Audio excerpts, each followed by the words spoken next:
Olá, queridos, tudo bem com vocês? Vamos continuar com o nosso estudo em Romanos. Nós já falamos do que é estar debaixo do pecado, já demos exemplos, já abrangemos isso de uma forma mais expansiva. Agora, nós precisamos tratar de uma outra questão. Paulo disse que essa é a situação da humanidade. Todos estão debaixo do pecado. E agora ele está finalizando a sua argumentação, ele vem dizendo isso desde o começo. Vou pegar o texto aqui, queridos, para vocês verem. Romanos 1,18. A ira de Deus se revela do céu contra toda a impiedade e injustiça dos homens que detêm a verdade pela injustiça. Ele vem só mostrando. Ele mostrou isso da situação dos gentios, Romanos 1, do 19 até o 31. Ele mostrou isso em relação aos judeus, todo o capítulo 2. E aí ele vem finalizando essa argumentação aqui, né? E ele vem dizendo, todos estão debaixo do pecado. Agora ele vai provar isso. Ele precisa provar.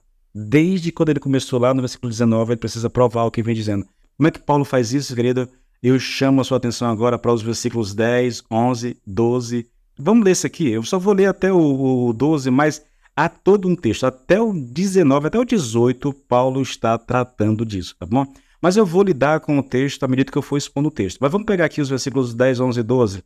Como está escrito, ele está provando agora. Não há justo, nenhum sequer. Não há quem entenda, não há quem busque a Deus. Todos se desviaram, juntamente se tornaram inúteis. Não há quem faça o bem, não há nenhum sequer. Você percebe? Ele tá colocando a situação do homem debaixo do pecado. Queridos, o que nós temos aqui, esses versículos aqui, que vai do 10 até o versículo 18, se eu não me engano, aqui até o 18, é uma série de citações do Velho Testamento, tá? Extraídas ali dos livros de Salmos, do livro de Eclesiastes e também Isaías. Foi essa maneira, querido, que Paulo achou de provar tudo que ele havia dito antes, tá? Ele está usando aqui os oráculos de Deus, né, o Velho Testamento, para mostrar que essa ideia que ele está defendendo, essa tese que ele está colocando diante de nós, isso não é nenhuma novidade, isso não é uma invenção da cabeça dele, isso é apenas ensino bíblico, tá? Então, a pergunta que a gente faz aqui é, ele está usando livros dos Salmos, de Eclesiastes e Isaías para mostrar, está pegando uma série de citações do Velho Testamento para mostrar que o homem está debaixo do pecado, que toda a humanidade está debaixo do pecado.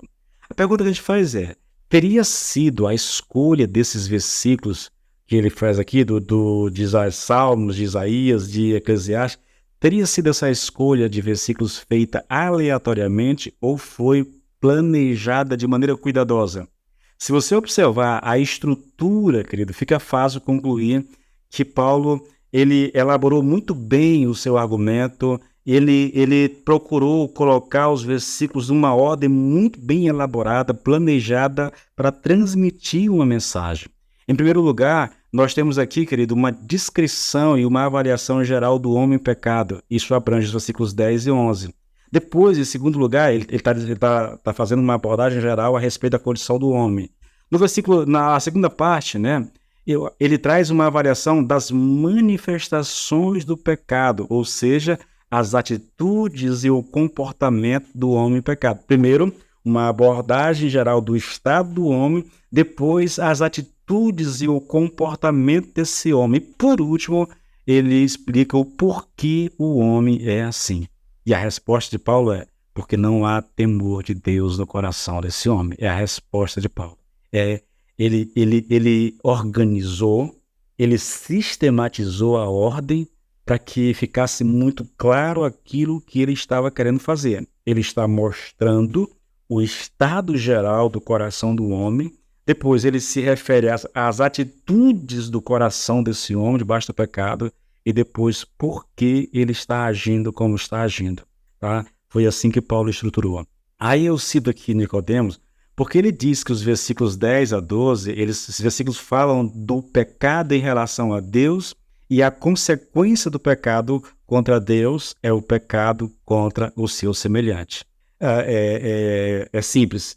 Se eu peco contra Deus, como consequência natural disso, eu vou pecar contra o meu semelhante. Tá? Se nós concordarmos com essas palavras de Nicodemos, isso nos leva de volta ao versículo 18, quando Paulo diz que a ira de Deus é revelada dos céus contra toda impiedade e injustiça dos homens. Quando Paulo diz que a ira se revela do céu contra toda impiedade, ele está falando ali, a palavra impiedade aponta para os 4 primeiros mandamentos do Decálogo de Moisés, lá no Monte Sinai, que são os mandamentos contra a pessoa de Deus. O pecado da injustiça, em Romanos 1:18, é o pecado contra o seu semelhante, que aponta para os últimos 6 mandamentos dos 10 mandamentos lá do Monte Sinai, que Deus deu a Moisés. Então, nós estamos sendo levados para lá, tá?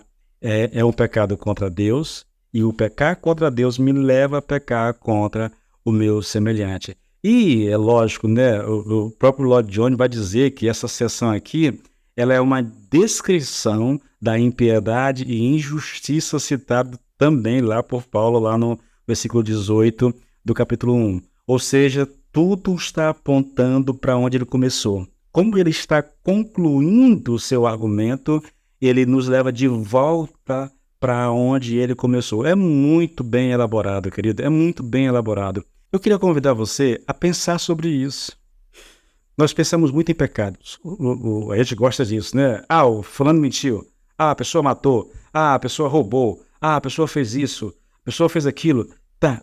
Mas a gente deveria pensar no pecado, querido. O Senhor Jesus Cristo, ele sintetizou toda essa questão do pecado, colocando isso de forma muito prática, mas muito prática mesmo. Quando a gente vai, eu já disse isso aqui em ministrações anteriores, quando você pega os 10 mandamentos, lá em Êxodo capítulo 20, você olha lá os 10 mandamentos, 4 mandamentos, pecados diretamente contra Deus, não tereis outros deuses diante de ti, não farás para ti imagem de nada do que há no céu, na terra ou debaixo da terra, guardarás o sábado, né? Não tomarás o nome do Senhor teu Deus em vão. Esses mandamentos são mandamentos que vão contra o próprio Deus. Se você quebra, você está batendo de frente com Deus, tá? Os outros 6 mandamentos têm a ver com a nossa relação com as pessoas ao nosso redor. Obedecer pai e mãe, né? Não desonrar pai e mãe, não matar, não adulterar, não roubar, aquela coisa toda. É o pecado contra o nosso semelhante. Eu gosto muito, tem alguns escritores estudiosos que dizem que tudo que nós temos depois que Deus deu os 10 mandamentos, tudo que nós temos, as 613 leis lá do Decálogo, lá, né, da Torá, tudo mais que nós temos como revelação é apenas uma explicação daquilo que Deus disse lá nos 10 mandamentos. Eu creio nisso, querido. Pensa comigo. Quando Jesus alguém perguntou para ele, Senhor, qual é o maior, qual é o mais importante mandamento da lei? Ele respondeu, amarás o Senhor teu Deus de todo o teu coração, com todo o teu entendimento, com toda a tua força, com toda a tua alma. E o segundo semelhante, que não foi perguntado, mas que ele respondeu é, amarás o teu próximo como a ti mesmo. Ele está resumindo os 10 mandamentos a esses 2. E Paulo vai dizer depois, lá em Gálatas e em Romanos, toda a lei pode ser resumida a um mandamento, que é amar o próximo como a si mesmo. Então você percebe que há essa organização, que há essa vontade de Deus, a vontade de Deus é que nós nos amemos uns aos outros. A vontade de Deus é que o homem viva uma relação com Deus, uma relação abençoada com Deus. Quando nós quebramos isso, querido, quando nós quebramos a nossa relação com Deus, a gente descampa no relacionamento interpessoal, entende? E a vida vira uma bagunça. O homem afastado de Deus é um negócio muito delicado, querido, porque ele estará debaixo do controle do pecado, e ele vai fazer a vontade do pecado, ele vai fazer a vontade da carne, e ele vai fazer besteira. Ele vai cometer pecados, ele vai fazer coisas que não deveriam ser feitas. Quando o homem se volta para Deus, vive em comunhão com Deus, quando o homem tem o seu coração voltado realmente para o Senhor, pode ter certeza que ele vai procurar viver uma vida de santidade, que ele vai procurar viver uma vida tranquila com os seus pares, com os seus vizinhos, com a família, com seus colegas, porque um homem governado pelo amor de Deus é um homem que vai viver uma vida tranquila e abençoada. Eu espero que você entenda essas coisas, tá bom? Que Deus te abençoe.